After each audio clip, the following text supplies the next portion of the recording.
Hola Luis, hola Nicolás, ¿cómo andan? Aquí estamos. ¿Todo bien? Bien, todo bien. Gracias Ezequiel por estos minutos para obviamente poner en números, ¿no? Esto que brevemente yo explicaba sobre esta convivencia que existe entre la justicia y la política, en la cual muchos jueces que están en diferentes tribunales luego terminan, por ejemplo, en los máximos tribunales, valga la redundancia, de las provincias o hasta también lo podemos nombrar a nivel nacional, ¿no? Ex ministros que luego pasaron a la Corte Suprema de Justicia. Exactamente, lo que al principio parecía una cuestión aislada o a lo mejor una sospecha que podemos tener, haciendo este relevamiento en todas las Cortes Supremas Provinciales, nos dimos cuenta con que es prácticamente la normalidad en todo el país. Estamos hablando de que el 64% de los jueces de las Cortes Supremas alguna vez trabajaron en algún gobierno o fueron asesores legales. Incluso hay casos de vicegobernadores, hay familiares directos de los gobernadores, y lo que es todavía más grave es que 76 de estos 88 magistrados que alguna vez trabajaron fueron nombrados por el mismo gobierno para el que trabajaron. Ujú. Es decir, que estamos hablando de un vínculo que, bueno, se hizo firme, digamos, ¿no? Gente que fue ministra, gente que fue asesor de gobierno, fiscal de Estado, o que en algún momento tuvo un cargo dentro de un poder ejecutivo que después lo llevó a ocupar ese espacio en la Corte Suprema. Claro, eso lo que en definitiva pone bajo la lupa lo que tiene que ver con la independencia de los poderes, con estos nexos que existen entre magistrados y gobernadores. Exactamente, uno se pone a preguntar si esto afecta la independencia de poderes, el sistema republicano. Si no nos olvidemos que eso está previsto en la Constitución. Si bien el hecho de que hayan tenido un vínculo con un gobierno no quiere decir que después en la Corte Suprema hayan cuidado a ese gobierno con sus fallos, pero sí deja, bueno, el manto de sospecha, ¿no? Hay algunos expertos que mencionan que en Argentina es muy baja la confianza en el Poder Judicial. En Claro. promedio, en América Latina, es el 28% de la gente confía en la justicia, y en Argentina solamente el 22%. Ujú. Imagínate, si tenemos funcionarios de gobiernos que después ocupan cargos en la Corte, no solo pone en riesgo la independencia de poderes, sino que también afecta a la credibilidad y la confianza que la gente tiene sobre el Poder Judicial. Claro. Pero estos mecanismos de designación eran válidos o estaban prohibidos. Y se hizo algo En para todos los modificar. casos, en todos los casos, Ahí se cortó Ezequiel. Ezequiel, ¿te tenemos del otro lado? Hola Ezequiel. Bueno, ahí vamos a ver si lo podemos restablecer a Ezequiel Soria, al periodista de elruido.org. ¿ahí me escuchan bien? Ahí está, ahí Sí, te tenemos otra vez. Decía Ezequiel, en todos los casos. En todos los casos, digo, los mecanismos fueron legítimos. Ujú. Los jueces fueron nombrados como corresponde, los gobernadores hicieron uso de su facultad constitucional en muchos casos. Creo que solamente en una provincia, que es Salta, los jueces de la Corte tienen un mandato de creo que 8 años y no pueden renovarse, pero lo que está ocurriendo en esa provincia es que todos los actuales jueces están siendo nuevamente nombrados, porque esto ocurrió después de una reforma de la Constitución que es reciente. Entonces, el mecanismo de designación es normal. Todos los jueces han atravesado un proceso en el cual la ciudadanía podía incluso presentar impugnaciones, claro. pero bueno, allí es justamente donde pesa el vínculo con el gobierno, ¿no? ¿Quién Sí, va a sí. presentar una impugnación? Ujú. Digo, no existe a nivel nacional ningún tipo de impedimento legal, por ejemplo, de que un gobernador nombre a su sobrina, ¿no? Por ejemplo, que ustedes lo señalan en el estudio, que es un caso bastante general, que ocurre muy seguido en la Argentina. Exactamente, eso ocurrió en La Rioja, y bueno, el mecanismo es legítimo, pero uno se puede preguntar hasta qué punto es ético que el gobernador designe a un familiar directo Ujú. en el Corte Suprema de Justicia. Ujú. Claro. Yo Catamarca, yo sé de Catamarca. Acá 6 de los 7 miembros de la Corte fueron designados por el actual gobernador, y entre ellos hay exministros, una asesora general, un abogado personal del gobernador también ha sumado a la Corte.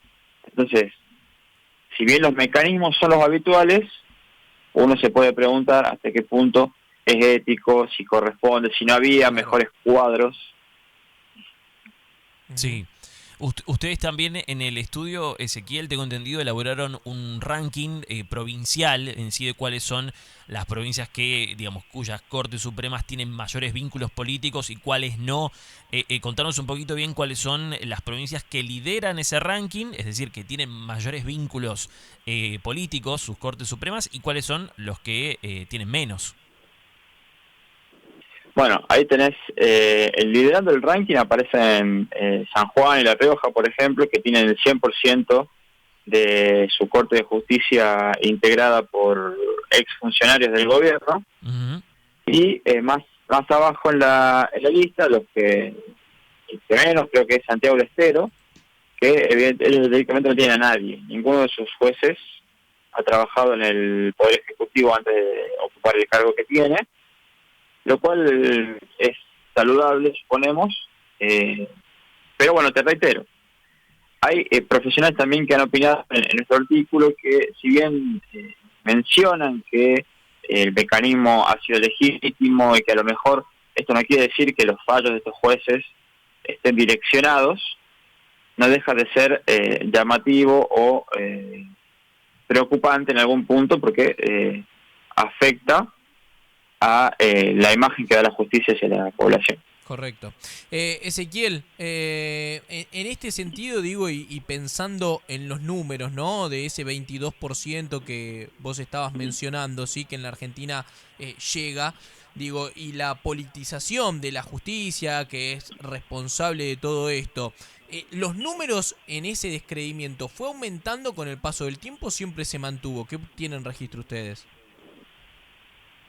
Mira, la verdad que no te podría responder esa pregunta. Es un dato del Latinobarómetro que aporta a la investigación una de las expertas que ha sido entrevistada, Delia Ferrera Rubio, pero no te sabría decir si eso ha ido variando. Correcto. Los datos que tomamos nosotros se recabaron entre marzo y abril de este año, y bueno, así llegamos a esa conclusión, pero no te sabría decir más sobre ese dato que me preguntan.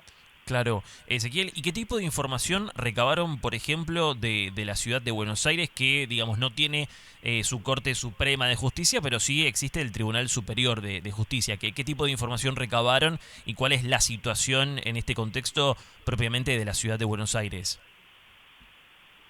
Bueno, la ciudad de Buenos Aires, en realidad la información la pedimos igual en todas las provincias y todos los distritos, incluida la ciudad de Buenos Aires. Uh-huh.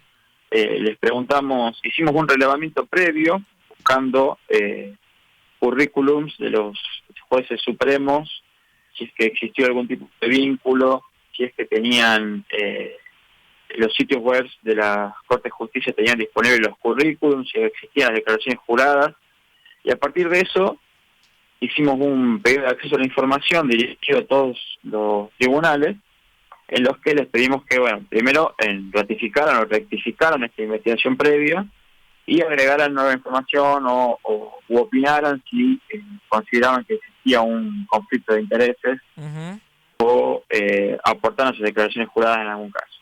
Bueno, la Ciudad de Buenos Aires no respondió a este pedido de acceso a la información, por lo que entendemos que la información que recabamos se da por válida en algún punto. Y bueno, y ahí tenemos que 3 de los 5 jueces que integran este Tribunal Supremo tuvieron algún vínculo con los gobiernos. Estamos hablando de Luis Lozano, que fue secretario de Trabajo de la Nación, por la UCR, Marcela del Ángel, que fue directora del Instituto Superior de Seguridad Pública del PRO, y Santiago Otamendi, que es el último de los designados, también secretario de Justicia del Ministerio de Justicia y Derechos Humanos de la Nación, en la gestión de Mauricio Macri como presidente. Así que bueno, tenemos ahí un vínculo con el PRO. Después, sí. No, decime por favor, después. No, y después Inés Weinberg y Alicia Ruiz, que no tienen ningún vínculo con alguno de los gobiernos. ¿Fue el único distrito que no respondió a esta consulta? No, en realidad fue la normalidad que no Ujú. respondieran. Han respondido 8 provincias, pero en esas 8 provincias tenemos casos como por ejemplo el de aquí de Catamarca o en Tierra del Fuego, en el que no respondió el tribunal en su conjunto, sino algunos de los magistrados. Claro. Una jueza respondió: la información que está ahí me parece que está bien o que está mal, o les aporto mi currículum. En Córdoba, por ejemplo, los jueces explicaron que ya habían presentado la declaración jurada, pero la aportaban nuevamente. Y en general la respuesta fue la no respuesta, justamente. Ujú, Claro. correcto. Sí, en este caso, digamos, no es que cualquier ciudadano puede acceder, por ejemplo, a las web judiciales de cada provincia y encontrar fácilmente información de quiénes son los miembros de sus Cortes Supremas. O sea, no hay transparencia en general en Argentina en base a eso. Vos podés entrar a los sitios web de las cortes y probablemente buscando y indagando un poco termines encontrando quiénes son las autoridades. Hay algunos sitios que son más amigables que otros, pero por ejemplo es común que no encuentres una foto de los ministros, es Sí. común que solamente encuentres el nombre y no encuentres un currículum. Ujú. Es bastante complicado. Ha sido un informe que nos terminó revelando también las diferencias con todas las provincias, porque, bueno, algunas sí son bastante completas, tienen un currículum publicado, creo que en Chaco Correcto. también publicaban incluso el último recibo de sueldo, pero no todas hacen eso. Ujú. Ezequiel, te agradecemos por el tiempo, por la explicación y seguramente volveremos a charlar más adelante. Que tengas buenos días. Buenos días a ustedes y muchas gracias por compartirlo e interesarte. Gracias, hasta luego.